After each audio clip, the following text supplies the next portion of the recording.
الحمد للہ وکفا والصلاة والسلام علی عبادہ الذین اصطفیٰ خصوصاً علی افضلہم وخاتم النبیین محمد الامین وعلی آلہ واصحابہ اجمعین اما بعد فاعوذ باللہ من الشیطان الرجیم بسم اللہ الرحمن الرحیم قال اللہ تعالی کما ورد فی سورة الواقعہ فلا اقسم بمواقع النجوم وَإِنَّهُ لَقَسَمٌ لَّوْ تَعْلَمُونَ عَظِيمٌ إِنَّهُ لَقُرْآنٌ كَرِيمٌ فِي كِتَابٍ مَّكْنُونٍ لَا يَمَسُّهُ إِلَّا الْمُطَهَّرُونَ تَنزِيلٌ مِّن رَّبِّ الْعَالَمِينَ أَفَبِهَٰذَا الْحَدِيثِ أَنتُم مُّدْهِنُونَ وَتَجْعَلُونَ رِزْقَكُمْ أَنَّكُمْ تُكَذِّبُونَ صدق اللہ العظیم رب اشرح لی صدری ویسر لی امری واحلل عقدۃ من لسانی یفقہوا قولی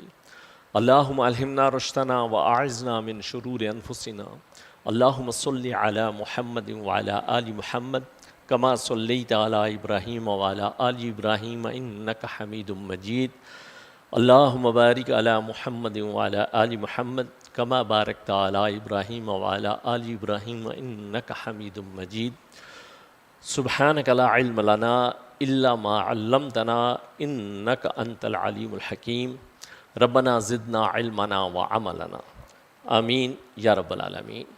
معزز حضرات اور محترم خواتین، السلام علیکم ورحمۃ اللہ وبرکاتہ۔ عام طور پر مہینے کا پہلا اور تیسرا جمعہ امیر تنظیم اسلامی جناب شجاع الدین شیخ صاحب ان کا خطاب ہوا کرتا ہے، لیکن چونکہ وہ سفر حج پر تشریف لے گئے ہوئے ہیں اور ان کی انشاءاللہ 9 جولائی کو واپسی ہے، تو مجھے یہ فریضہ سر انجام دینے کا حکم ہوا ہے۔ آج کا ہمارا موضوع ہے حرمت قرآن اور ہمارا طرز عمل۔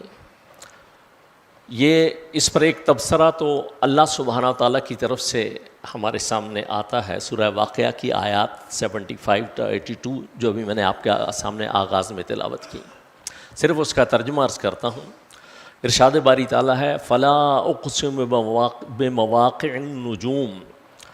اللہ رب العزت اپنے پاک کلام کی قسم کھا کر فرماتا ہے کہ مجھے ستاروں کی منزلوں کی قسم ہے، وَإِنَّهُ لَقَسَمٌ لَّوْ تَعْلَمُونَ عَظِيمٌ، اور اگر تم سمجھو تو یہ بہت بڑی قسم ہے۔ اور اس کا مقسم علیہ کیا ہے؟ اِنَّهُ لَقُرْآنٌ کریم، کہ یہ بڑے رتبے والا قرآن ہے۔ اللہ خود کریم ہے، اس کا قرآن کریم ہے۔ فی کتاب مکنون، جو ایک محفوظ کتاب میں لکھا ہوا ہے۔ لا یمسہ الا المطہرون، اس کو وہی ہاتھ لگاتے یہ چھوتے ہیں جو بہت زیادہ پاک ہیں، اور اس کے حقیقی مضامین تک بھی وہی پہنچ سکتے ہیں۔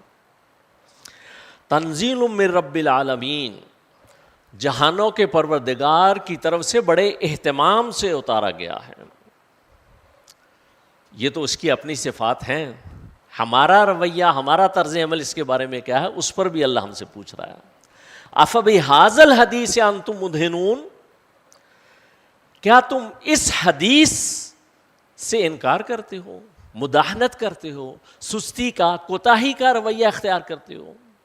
حدیث کے لفظ پہ آپ چونکے ہوں گے۔ عام طور پر حدیث سے مراد اصل میں حدیث کے لفظی معنی ہوتے ہیں بات کے، اور حدیث رسول صلی اللہ علیہ وسلم اللہ کے رسول صلی اللہ علیہ وسلم کی بات، اور یہ قرآن کس کی بات ہے؟ یہ خود اللہ کی بات ہے، اس لیے اللہ نے اس کے لیے لفظ حدیث استعمال فرمایا۔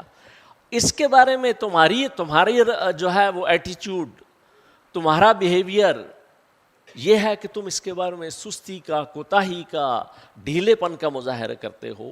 وَتَجْعَلُونَ رِزْقَكُمْ أَنَّكُمْ تُكَذِّبُونَ، اور تم اس میں سے اپنا رزق، ذرا رزق کو پہچانیے۔ ہم رزق جو ہے صرف دنیا کے چند ٹکڑوں کو سمجھ رہے ہیں۔ اللہ کہہ رہا ہے کہ یہ سب سے بڑا رزق جو میں نے تمہارے لیے نازل فرمایا، تم اس میں سے اپنا حصہ یہ متعین کرتے ہو کہ تم اس کو جھٹلاتے ہو۔ اب انہی باتوں کی انشاءاللہ وضاحت ہمارے سامنے آئے گی۔ بیک گراؤنڈ میں آپ کے علم میں ہے کہ 28 مئی کو جب کہ ویسٹرن یورپ میں لوگ عید الاضحیٰ منا رہے تھے تو ایک بدبخت شقی القلب عراقی سلمان مونیکا جو خود کو ملحد قرار دیتا ہے، اس نے سویڈن کے دارالحکومت اسٹاک ہوم میں کی سب سے بڑی مسجد کے باہر اللہ کی آخری کتاب قرآن کریم کو نظر آتش کرنے کی ناپاک جسارت کی۔ مسجد کے ڈائریکٹر امام نے احتجاج کے آغاز ہی میں پولیس سے درخواست کی کہ وہ احتجاج کی جگہ کو تبدیل کر دیں، خاص طور پر اس لیے بھی کہ قانون میں اس کی گنجائش موجود تھی۔ ویسے آپ کی اطلاع کے لیے اس سے پہلے اس نے باقاعدہ عدالت سے اجازت حاصل کی اور عدالت نے اس کو وہ اجازت اس بری حرکت کے لیے دی بھی تھی، لیکن پولیس نے ان کی بات ماننے سے انکار کر دیا۔ اس شیطانی ذہنیت کے حامل شخص کے اس گھناؤنے فعل میں کوئی رکاوٹ نہیں ڈالی۔ یہ بات جنگل کی آگ کی طرح پھیل گئی اور ایک پہاڑ تھا جو عالم اسلام پر ٹوٹ پڑا۔ مسلمانوں کے جذبات بری طرح کچلے گئے اور ان کی بے بسی دیدنی تھی۔ مسلمان حکمرانوں کا رد عمل اگرچہ کچھ دیر بعد میں آیا، بہرحال دیر آئے درست آئے، انہوں نے پوری شدت سے اس قبیح فعل کی مذمت کی۔ ان میں خاص طور پر پاکستان، ملائیشیا، قطر، ترکی، سعودی عربیہ، سوڈان، صومالیہ اور متحدہ عرب امارات وغیرہ ممالک شامل ہیں۔ 2 جولائی کو سعودی عرب کے شہر جدہ میں OIC کے ہیڈ کوارٹر میں ہونے والے اجلاس میں مستقبل میں قرآن حکیم کی بے حرمتی کے واقعات سے بچنے کے لیے اجتماعی اقدامات پر زور دیا گیا۔ سعودی عرب، عراق، کویت، متحدہ عرب امارات اور مراکش سمیت مختلف ممالک نے سویڈن کے سفیر کو طلب کر کے احتجاج کیا، اور ہمارے ہاں بھی بہرحال کل پارلیمنٹ کا مشترکہ اجلاس بھی ہو گیا، اس میں بڑی دھواں دار تقریریں بھی ہو گئیں۔ آج کے لیے جو مظاہروں کا اور اس کا اعلان بھی کر دیا گیا، لیکن میں بڑے ادب سے پوچھوں گا کہ یہی پارلیمنٹرین وہاں بیٹھے ہوئے خلاف قرآن قانون سازی کیوں کرتے ہیں؟ لیٹسٹ مثال آپ کے سامنے، ٹرانسجینڈر کا قانون کس نے پاس کیا تھا؟ اسی پارلیمنٹ نے پاس کیا تھا، جس کو جو ہے وفاقی شرعی عدالت نے اس کی کتنی شکوں کو خلاف شریعت قرار دیا۔ ان میں سے کتنوں کو پتا ہے کہ قرآن میں لکھا کیا ہوا ہے؟ ان میں سے کتنے ہیں جو قرآن مجید کی صحیح تلاوت سورہ اخلاص تک کی صحیح تلاوت کر سکتے ہیں؟ تو سوچئے تو صحیح، ہماری ذرا مداہنت اس قرآن کے حوالے سے، ہمارے احتجاج کر لینا اپنی جگہ پر، لیکن مسلمانوں کے دل شدید زخمی ہیں، عوام کے یہ ایک شدید رد عمل کی کیفیت بھی ہے، اور کچھ سمجھ نہیں آ رہا کہ اس کا اظہار کیسے کیا جائے۔ کریں تو کیا کریں؟ اس کے خلاف مظاہروں کا سلسلہ جاری ہے اور جاری رہے گا، لیکن کیا یہ مسئلے کا حل ہے؟ اور یہ جو حرکت سویڈن میں ہوئی ہے، یہ پہلی مرتبہ نہیں ہوئی۔ آپ کے علم میں ہونا چاہیے اس سے پہلے وہ پادری ٹیری جونز جس نے امریکہ میں یہ حرکت کی تھی، اور اس سے بھی پہلے جو اس نے اپنی جو ہے صلیبی جنونیہ کی طرح اخلاقی گراوٹ اور درندگی کا مظاہرہ، یہ پہلی بار نہیں ہو رہا۔ اس سے پہلے امریکی فوجوں نے گوانتانامو بے میں مسلمان مجاہدین کے سامنے قرآن مجید کی شدید بے حرمتی کی۔ اسی طرح بگرام ایئر بیس، کابل اور ابو غریب کی جیل میں قرآن کی توہین کی گئی۔ اس پر بھی پورے اس عالم اسلام میں مظاہرے ہوئے، مگر توہین کا یہ سلسلہ نہیں رکا۔ اور پھر قرآن مجید کے حوالے سے ایک اور سازش کی گئی کہ الفرقان کے نام سے قرآن کے متبادل کے طور پر ایک جعلی قرآن شائع کیا گیا، اور اس کو بھی بڑا پروموٹ کیا جاتا ہے۔ اس پر بھی احتجاج ہوا، لیکن یہ احتجاج صدا بصحرا ثابت ہوا۔ اور یہ آپ کے علم میں ہونا چاہیے کہ قرآن مجید اور صاحب قرآن صلی اللہ علیہ وسلم یہ 2 الگ الگ چیزیں نہیں ہیں، ایک ہی ہے۔ ایک قرآن وہ ہے جس کی ہم تلاوت کرتے ہیں، اور چلتا پھرتا قرآن کون ہے؟ محمد الرسول اللہ صلی اللہ علیہ وسلم۔ اور وقتاً فوقتاً دونوں کے لیے جو ہے اس قسم کی حرکات وہاں ہوتی رہتی ہیں، ہمارے ایمانی جذبات کو ٹیسٹ کرنے کے لیے، اور اس سے آگے بڑھ کر دیکھنے کے لیے کہ ابھی بھی اس خاکستر میں کوئی دبی ہوئی چنگاری ہے کہ نہیں ہے، ورنہ ان کی حرکتیں تو اس سے آگے بڑھتی رہیں گی۔ جلانے والے نے اس کتاب کو جلایا جسے کائنات کے خالق نے قرآن کریم کہا ہے۔ صرف ان آیات میں ہی نہیں بلکہ قرآن حکیم میں اللہ تعالیٰ نے اپنے اس کلام کو جگہ جگہ سراہا ہے۔ اللہ نزل احسن الحدیث، اللہ نے سب سے بہترین بات نازل فرمائی ہے، اس بہترین بات کی توہین کی ہے، اسے کئی حسین اور خوبصورت نام دیے۔ قوموں کے عروج و زوال کو اسی کے ساتھ کسی نہ کسی انداز میں منسلک کیا ہے. یہاں تک فرمایا کہ لو انزلنا ھذا القرآن علی جبل لرأیتہ خاشعا متصدعا من خشیۃ اللہ، اگر ہم اس قرآن کو کسی پہاڑ پر نازل فرما دیتے، یہ پہاڑ خشیت الہی سے ریزہ ریزہ ہو جاتا. اللہ تعالیٰ نے قرآن پاک کے علاوہ زبور، تورات، انجیل بھی نازل فرمائی، کئی صحیفے نازل فرمائے، لیکن قرآن پاک کے سوا کسی کے بارے میں یہ ارشاد نہیں فرمایا کہ انا نحن نزلنا الذکر وانا لہ لحافظون، ہم نے ہی اس ذکر کو نازل فرمایا ہے اور ہم ہی اس کی حفاظت فرمانے والے ہیں. تو اس لحاظ سے یہ تو اللہ سبحانہ تعالیٰ کا زندہ جاوید معجزہ اللہ نے جو محمد الرسول اللہ صلی اللہ علیہ وسلم کی تا قیام قیامت اس کی حفاظت کا ذمہ اللہ کے ہے. یہ جو ہے ظاہراً اس قسم کی جسارتیں کرنے والے قرآن مجید یا اس کی تعلیمات کو کوئی نقصان نہیں پہنچا سکتے ہیں. البتہ اور یہ تو ان کے ارادے قرآن نے پہلے سے ہمیں فور وارن کیا. سورہ صف آیت نمبر 8 میں یریدون لیطفئوا نور اللہ بافواہہم، وہ چاہتے ہیں کہ اللہ کے نور کو جو ہے اپنے جو ہے اس کی روشنی کو منہ کی پھونکوں سے جو ہے بجھا دیں. نور خدا ہے کفر کی حرکت پہ خندہ زن، پھونکوں سے یہ چراغ بجھایا نہ جائے گا. حالانکہ واللہ متم نورہ ولو کرہ الکافرون، اللہ تو اپنے اس نور کا اہتمام فرما کر رہے گا اگرچہ جو ہے یہ منکر کتنے ہی ناخوش کیوں نہ ہو. اور اللہ فرماتا ہے بل ہوا قرآن مجید، سورہ بروج، فی لوح محفوظ، یہ کتاب بلکہ یہ تو قرآن عظیم الشان ہے اور لوح محفوظ میں لکھا ہوا ہے.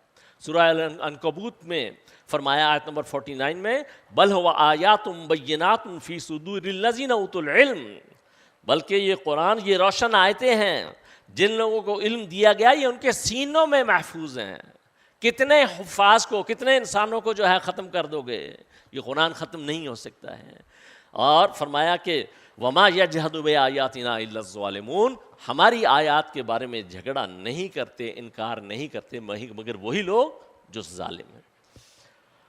اچھا جی، قرآن مجید جو میں نے عرض کیا کہ زندہ جاوید معجزہ اور کتنے پہلوؤں سے اللہ نے اس کی حفاظت کا اہتمام کیا ہوا ہے. صرف چند ایک اعداد و شمار آپ کی دلچسپی کے لیے آپ کے سامنے عرض کرتا ہوں.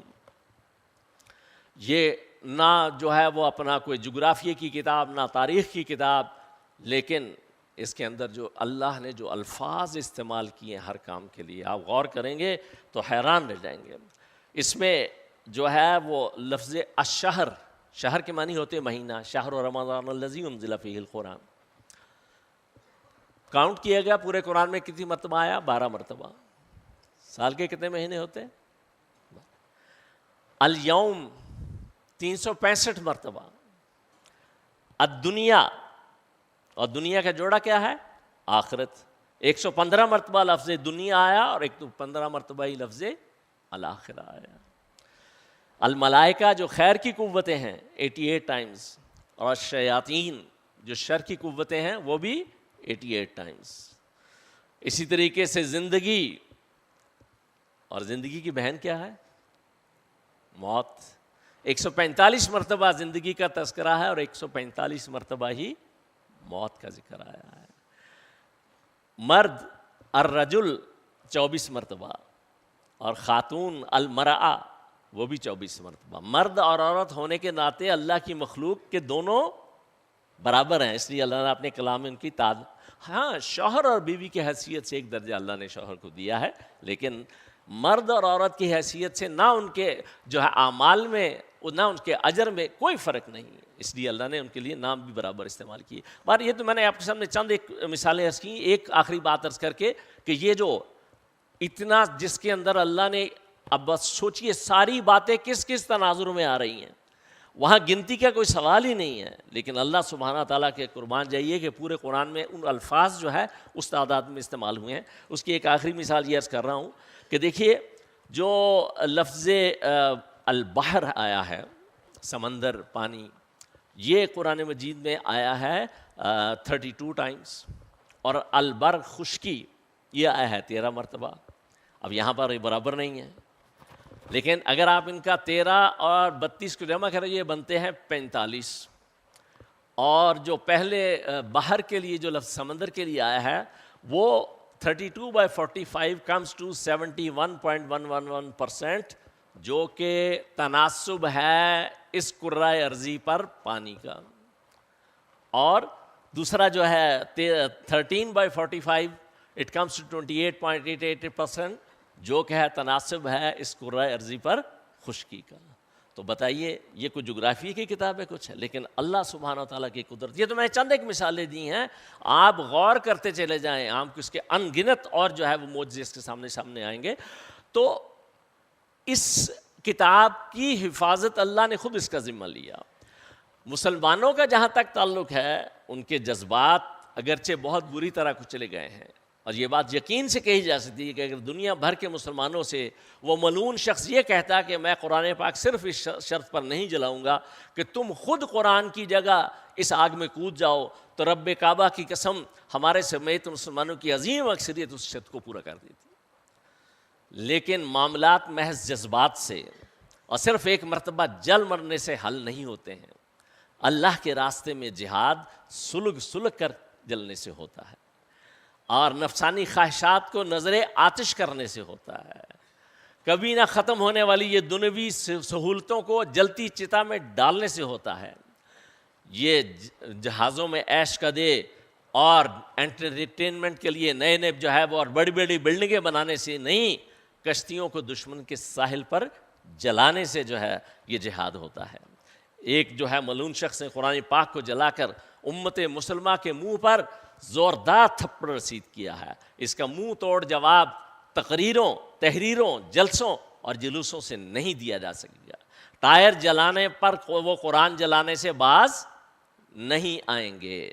اے مسلمانان عالم، ضرورت اللہ سے ناطہ جوڑنے اور احکامات نبوی صلی اللہ علیہ وسلم کے سامنے سرنگو ہونے کی ہے، اور پھر منہج نبوی صلی اللہ علیہ وسلم پر چلتے ہوئے قوت فراہم کرنے کی ہے، تاکہ جس مقصد کے لیے اللہ کے رسول صلی اللہ علیہ وسلم نے قرآن بھیجا، اپنے رسول صلی اللہ علیہ وسلم کو بھیجا، هو الذی ارسل رسولہ بالہدی ودین الحق، وہی اللہ جس نے بھیجا الہدا کیا ہے؟ یہ قرآن مجید ہے.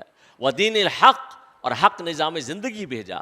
لیظہرہ علی الدین کلہ، تاکہ اسے تمام نظام ہے زندگی پر غالب فرمائے. ولو کرہ الکافرون، اگرچہ جو ہے ولو کرہ المشرکون، اگرچہ یہ بات مشرکوں کو کتنی ناگوار کیوں نہ گزرے. تو یہ ہے اصل جو ہے جس کے لیے کام کرنا ہوگا. پیغمبر صلی اللہ علیہ وسلم کی توہین پر یہ بدبخت تو اور قرآن کی توہین پر تو یہ بدبخت جو ہے خلود فی النار کے مستحق ہو گئے. ہم جو اپنے کردار، اپنی کمزوری اور اپنی ناتوانی کی وجہ سے انہیں یہ سب کچھ کرنے کا موقع فراہم کر رہے ہیں، ہم کس منہ کے ساتھ روز محشر اللہ کے حضور حاضر ہوں گے اور دربار رسالت صلی اللہ علیہ وسلم میں آنکھیں چار کرنے کے قابل ہوں گے. حضور صلی اللہ علیہ وسلم نے تو قرآن کو چھوڑنے پر اپنی امت کا اللہ کے حضور گلہ اور شکوہ بھی کر رہے ہوں گے. اسی قرآن میں اس کا ذکر ہے، لیکن عام طور پر جو ہے وہ بتایا کم جاتا ہے. سورہ فرقان کی آیت نمبر 30 میں رسول صلی اللہ علیہ وسلم کی یہ فریاد نقل ہوئی ہے. وقال الرسول، اور رسول صلی اللہ علیہ وسلم یہ فرمائیں گے، یا رب، اے میرے پروردگار، ان قوم اتخذوا ھذا القرآن مہجورا، بے شک میری اس قوم نے اس قرآن کو نظر انداز کر دیا تھا، چھوڑ دیا تھا. یہ ہلکا ترین ترجمہ ہے اس کا. اب یہ چھوڑنے کے پہلو ہم میں سے بھی ہر ایک کو اپنا اپنا رویے پر غور کرنا چاہیے کہ کس کس پہلو سے چھوڑے ہوئے ہیں. کچھ لوگوں نے سمجھا ہوا صرف رمضان المبارک میں پڑھ لیا تو کافی ہے. یہ تو بھائی مینول آف لائف ہے، ڈیلی ریفرنس کی کتاب ہے، اور پھر صرف اس کے ختم کرنے پر زور سارا، اور اس کے اندر جو ہدایت ہے اس کو نہ سمجھنا. چھوڑنے کے کتنے پہلو ہیں. آج ہم اپنے نہ صرف خود چھوڑے ہوئے ہیں، اپنی اگلی نسل کو بھی اس سے محروم رکھے ہوئے ہیں. جن ایجوکیشنل انسٹیٹیوشنز میں ہم ان کو بھیج رہے ہیں، وہاں پر قرآن ان کے پورے کریکولا، ان کے پوری کریکولا سلیبس کا کتنا حصہ ہے، اور وہ بھی جو ہے اس کے خلاف بھی. اگر یہ تھوڑی سی کمپلسری کرنے کی بات کی جا رہی ہے کہ جناب 9ویں 10ویں کے امتحان میں اس کا بھی ایک پیپر ہو جائے، تو اس پر بھی صدائے احتجاج بلند ہو رہی ہے. اور باقی جو ہے کس کس پہلو سے چھوڑنے کے ہیں وہ ساری باتیں آپ کے سامنے آتی جائیں گی. اس حوالے سے جو اشعار میں مولانا ماہر القادری رحمۃ اللہ علیہ نے جو بہت پہلے جو نظم کہہ دی، وہ آج ہم پر اور زیادہ جو ہے وہ صادق آتی ہے. کہتے ہیں کہ طاقوں میں، قرآن کی فریاد کیا ہے کہ طاقوں میں سجایا جاتا ہوں، آنکھوں سے لگایا جاتا ہوں، تعویذ بنایا جاتا ہوں، دھو دھو کے پلایا جاتا ہوں، اس طرح پڑھایا جاتا ہوں، بلکہ جس طرح طوطا مینا کو کچھ بول سکھائے جاتے ہیں اس طرح پڑھایا جاتا ہوں، اس طرح سکھایا جاتا ہوں. جب قول و قسم لینے کے لیے تکرار کی نوبت آتی ہے پھر میری ضرورت پڑتی ہے، ہاتھوں پہ اٹھایا جاتا ہوں. اللہ معاف کرے، عدالتوں میں جھوٹے قرآن اٹھانے کے سوا اور اس کا استعمال ہے ہمارے جو ہے وہ الا ماشاء اللہ. یہ مجھ سے عقیدت کے دعوے، غور سے سننے کی بات ہے، قرآن سے عقیدت ہم سب جو ہے اس کے دعوے دار ہیں. یہ مجھ سے عقیدت کے دعوے قانون پہ راضی غیروں کے. قانون آج بھی جو ہے، جو برٹش ایکٹ آف انڈیا تھا وہی جو ہے وہ ایکٹ آف پاکستان ہے، اس کے اندر جو ہے اسلام کے خلاف جو چیزیں ہیں وہ ختم نہیں کی گئی، ایز اٹ از چل رہی ہیں. یہ بھی یوں بھی مجھے رسوا کرتے ہیں، ایسے بھی ستایا جاتا ہوں. کس بزم میں میرا ذکر نہیں، کس عرس میں میری دھوم نہیں، پھر بھی میں اکیلا رہتا ہوں، مجھ سا بھی کوئی مظلوم نہیں. تو اور قرآن مجید میں اللہ سبحانہ و تعالیٰ نے فرمایا ہے کہ سب سے بڑا ظالم جس سے اللہ خود انتقام لے گا وہ کون ہے؟ فرمایا وَمَنْ أَظْلَمُ مِمَّنْ ذُكِّرَ بِآيَاتِ رَبِّهِ. اس سے بڑھ کر ظالم کون ہوگا؟ جسے اس کے رب کی آیات کے حوالے سے یاد دہانی کرائی گئی. سورہ سجدہ آیت نمبر 22. ثُمَّ أَعْرَضَ عَنْهَا، اور پھر اس نے ان سے اعراض، پہلو تہی، بے توجہی، بے عملی اختیار کی ہو. إِنَّا مِنَ الْمُجْرِمِينَ مُنْتَقِمُونَ، ایسے مجرموں سے تو ہم خود انتقام لینے والے ہیں. تو بھائی یہ معاملہ جو ہے اس لحاظ سے، یہ قرآن کو چھوڑنے سے جو ہے وہ ہم نے قرآن کو جلدی دیکھا جائے تو بات وہیں پہنچتی ہے کہ قرآن کو چھوڑنے سے مسلمان اس حالت کو پہنچے ہیں کہ اعلیٰ اعلان قرآن کو جلایا گیا، لیکن بد دعاؤں اور گالیوں کے سوا ہم کچھ نہیں کر سکے. اے کاش کہ ہم اس نقطے کو سمجھ آئیں کہ قرآن سے عملی تعلق توڑ لینا، قرآن کو روزمرہ کی زندگی میں اپنا امام اور رہنما نہ بنانا اور سنت رسول صلی اللہ علیہ وسلم سے لا تعلق ہو جانا، در حقیقت قرآن اور حامل قرآن صلی اللہ علیہ وسلم کی توہین ہے، جس کے ہماری عظیم ترین اکثریت مرتکب ہو رہی ہے. جب تک ہم گراؤنڈ ریالٹیز کو سمجھ نہیں، باتیں ذرا تلخ ہیں لیکن یہ حقائق ہیں.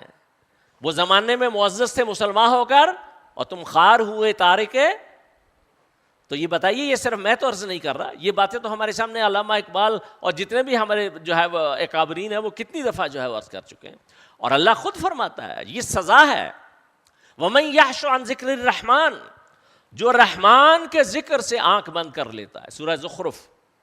نُقَيِّضْ لَهُ شَيْطَانًا، ہم اس پر ایک شیطان مسلط کر دیتے ہیں. فَهُوَ لَهُ قَرِينٌ، اور پھر وہی اس کا جو ہے وہ ساتھی ہوتا ہے اور وہ جو ہے وہ بری حرکتیں کرتا چلا جاتا ہے. آخر میں میں مختصر کرتے ہوئے اگلی آیت کیسا بتا رہا ہوں کہ آخرت میں جا کر جو ہے جب اللہ کی بارگاہ میں حاضری ہوگی تو انسان کہے گا قال یا لیت بینی و بینک، اس وقت شیطان کو کہے گا اے کاش میرے اور تمہارے درمیان بعد المشرقین، مشرق اور مغرب جیسی جو ہے وہ دوری ہوتی. فبئس القرین، تو وہ کیا ہی برا ساتھی ہے. لیکن وہاں جا کر یہ ساری باتیں کرنا اس کا کوئی فائدہ نہیں ہے.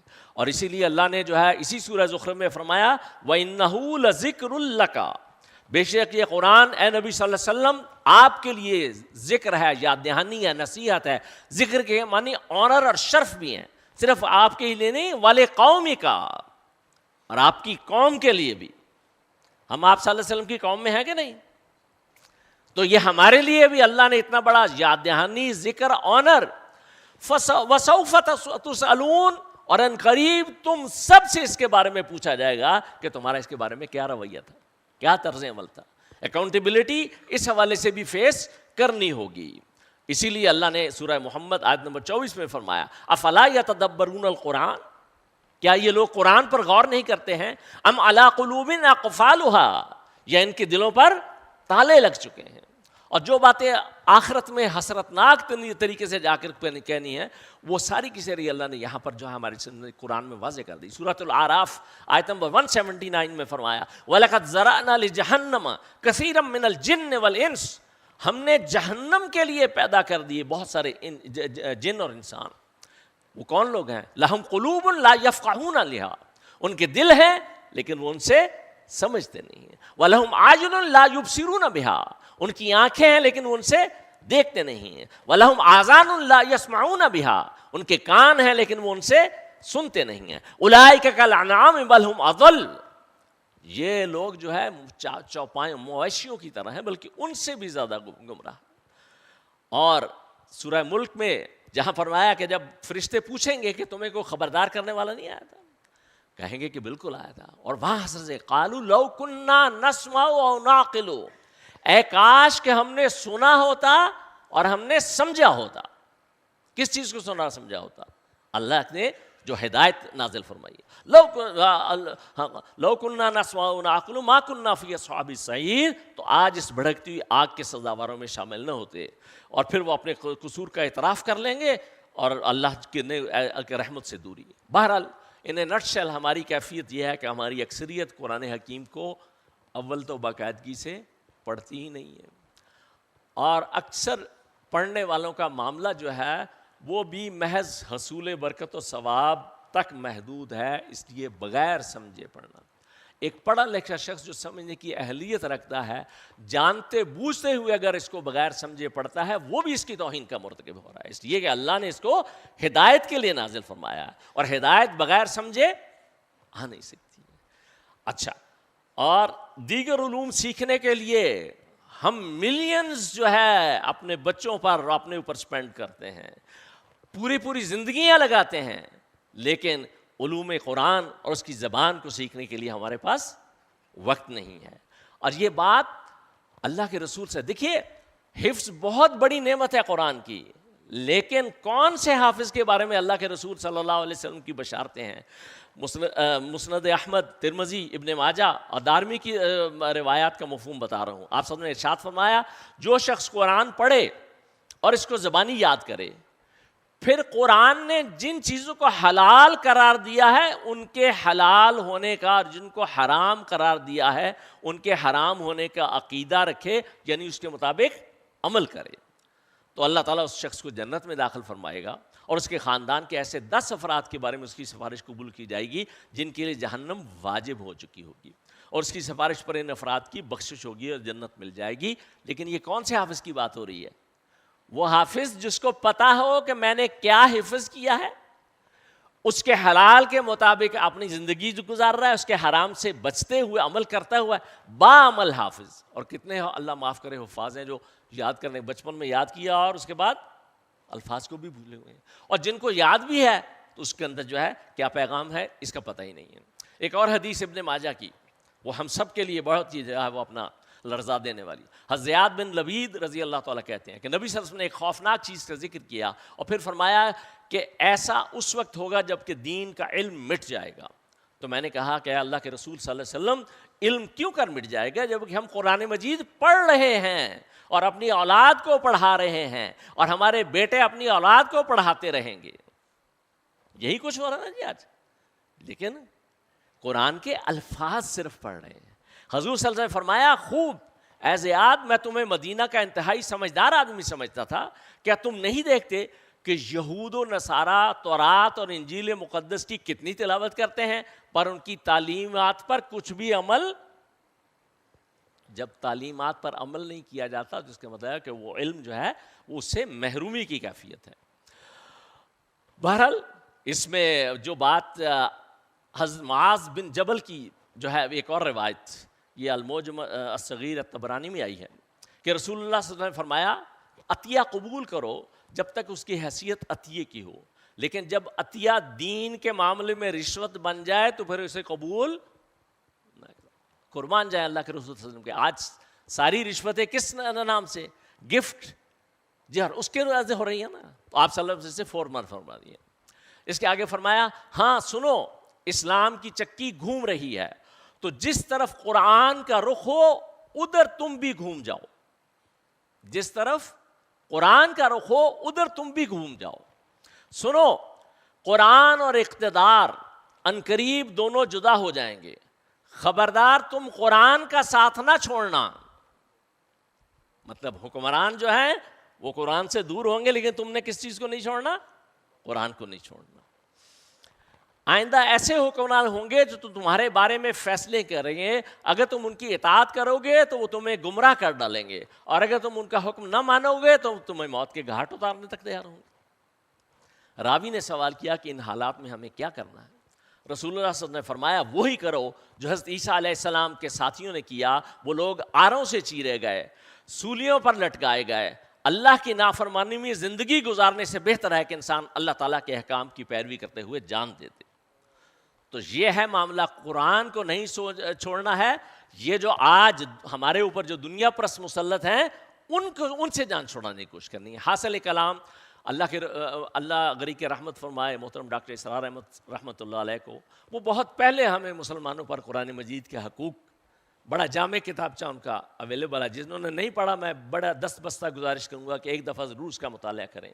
اور اس میں جو ہمارے لیے 5 حقوق انہوں نے معین فرمائے تھے کہ اس قرآن مجید پر ایمان کہ آسمان کے نیچے اور زمین کے اوپر سب سے بڑی دولت، سب سے بڑی نعمت اللہ کی یہ نعمت قرآن ہے۔ اس کی باقاعدگی سے تلاوت کرنا جیسا کہ اس کی تلاوت کا حق ہے، اور اس کو سمجھنا، پھر اس پر عمل کرنا اور اس کو دوسروں تک پہنچانا، یہ کام ہم کریں تو توہین قرآن سے ہم بھی بچیں گے، ورنہ کل ہم پر بھی یہ بات کرے۔ اور ان کاموں کے کرنے کے نتیجے میں جب ہم ایک پوری کوشش کر کے اللہ کے دین کو غالب کریں گے تو انشاءاللہ پھر کسی کی جرت نہیں ہوگی کہ وہ قرآن کے بارے میں کوئی غلط بات بھی زبان سے نکال سکے، جلانا تو دور کی بات ہے۔ بحیثیت امت ہم نے اللہ کے دین سے غداری کی۔ آج کسی ایک مسلم ملک میں بھی اللہ کا دین قائم نہیں۔ یہ معمولی جرم نہیں ہے، بہت بڑا جرم ہے۔ ہماری عظیم اکثریت اسی مادہ پرستی اور دجالیت کے سیلاب میں غرق ہے۔ ایک ہی دوڑ لگی ہوئی ہے، جیسے بھی ہو کہ جائز و ناجائز طریقے سے مال و دولت حاصل کر لیں، دنیا کما لیں۔ کبھی کبھار ہم کسی دارالعلوم کو یا کسی مسجد کو، یتیم خانے کو چندہ بھی دے دیتے ہیں، رمضان کے آخری عشرے میں جا کر عمرہ بھی کر لیتے ہیں، پھر سمجھتے ہیں کہ اللہ کو راضی کر لیا، بغیر بحیثیت مجموعی ہماری زندگی کا رخ دنیا پرستی کی طرف ہے۔ سرمایہ آنا چاہیے، چاہے رشوت اور سود سے آئے۔ آج ہماری معیشت سود اور جوئے پر چل رہی ہے، حالانکہ یہ دونوں حرام ہیں۔ سودی لین دین اللہ سے جنگ ہے، اور آقا سے جنگ کرنے والا غلام کبھی فلاحیاب نہیں ہو سکتا ہے۔ ہمارا معاملہ اس حوالے سے بہت خاص ہے، اور آپ اندازہ کریں کہ کتنی ہمارے اندر منافقت ہے۔ آپ کو یاد ہوگا ماضی قریب میں ایک بہت بڑا جناب گیدرنگ کراچی میں ہوئی، جس میں جسٹس تقی عثمانی صاحب بھی اور دوسرے بہت سارے علماء بھی، گورنر اسٹیٹ بینک بھی، اور آپ کے جو وزیر خزانہ بھی ہے، سب نے کہا کہ ہم جی وفاقی شرعی عدالت کے فیصلے کو نافذ کرنے کے لیے جو ہے کریں گے۔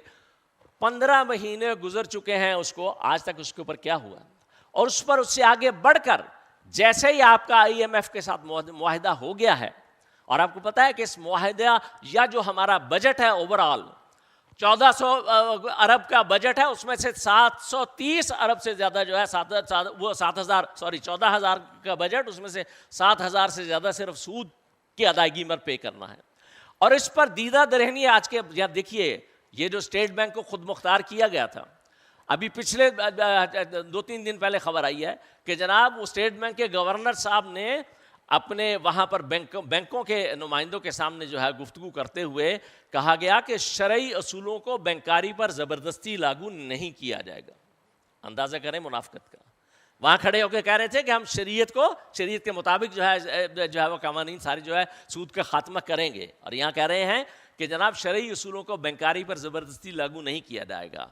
تو اس لحاظ سے سوچنے کی بات ہے کہ پاکستان اسلام کی بنیاد پر قائم کیا گیا۔ قائد اعظم نے 1948 میں اسٹیٹ بینک آف پاکستان کی پشاور برانچ کے افتتاح کے موقع پر 2 ٹوک الفاظ میں ملک کے معاشی نظام کی سمت کا تعین کرتے ہوئے کہہ دیا تھا کہ اسے اسلامی تعلیمات کے عین مطابق استوار کیا جائے گا۔ پھر یہ کہ آئین پاکستان واشگاف الفاظ میں اعلان کرتا ہے کہ مملکت خداداد میں حاکمیت اعلیٰ اللہ تعالیٰ کی، اور کوئی قانون سازی قرآن و سنت کے منافی نہیں ہوگی۔ آئین کا آرٹیکل 31 ریاست کی ذمہ داری قرار دیتا ہے کہ مسلمانان نے پاکستان کو انفرادی اور اجتماعی طور پر اپنی زندگی اسلام کے بنیادی اصولوں اور اساسی تصورات کے مطابق مرتب کرنے کے لیے تمام سہولتیں فراہم کی جائیں گی۔ آرٹیکل 38F تقاضا کرتا ہے کہ ملک کے معاشی نظام سے ربا کو جلد از جلد ختم کیا جائے۔ 5 صدی سے ملک سودی قرضوں میں جکڑا ہوا ہے. ہم مسلسل اللہ اور اس کے رسول کے ساتھ حالت جنگ میں ہیں. اسلام کے احکامات سے بغاوت کے نتیجے میں ملک سخت ترین معاشی تنگی اور تباہی کا شکار ہو چکا ہے, جہاں 10 کروڑ سے زیادہ عوام خطے غربت سے نیچے زندگی بسر کر رہے ہیں. اور یہ جو مہاجن اور سود خور جو ہے یہ عوام کا خون چوس رہے ہیں. لیکن اس کے باوجود جو ہے, اور اس ریاستی سطح پر اس سے بڑا جرم اور کیا ہوگا کہ فیڈرل شریعت کورٹ کے سود کے خلاف فیصلے کو آئے 15 ماہ گزر چکے, لیکن حکومت اور معیشت سے متعلق ریاستی ادارے اس پر رتی بھر عمل کرنے کو تیار نہیں ہیں. آئی ایم ایف کی کڑی شرائط مان کر حاصل کیا گیا سودی قرضہ کبھی پاکستان کی معیشت کو سہارا نہیں دے سکتا, کبھی اس سے حالات سدھر نہیں سکتے ہیں. ضرورت اس امر کی ہے کہ ملکی معیشت سے سود کی لعنت کو فی الفور ختم کیا جائے. ہمیں ملکی معیشت کو بچانے کے لیے آئی ایم ایف اور دیگر عالمی استعماری اداروں کی جکڑ بندی سے نجات حاصل کر کے خود انحصاری کی بنیاد پر کھڑا کرنا ہوگا.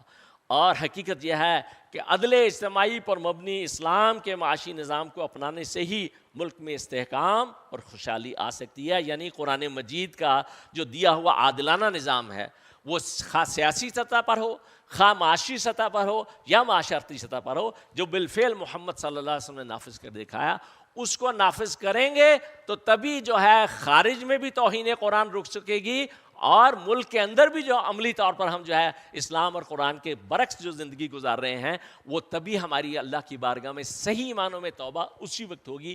اللہ مجھے اور آپ کو اس کی توفیق عطا فرمائے. اقول قولی ھذا واستغفر اللہ لی ولکم ولسائر المسلمین والمسلمات.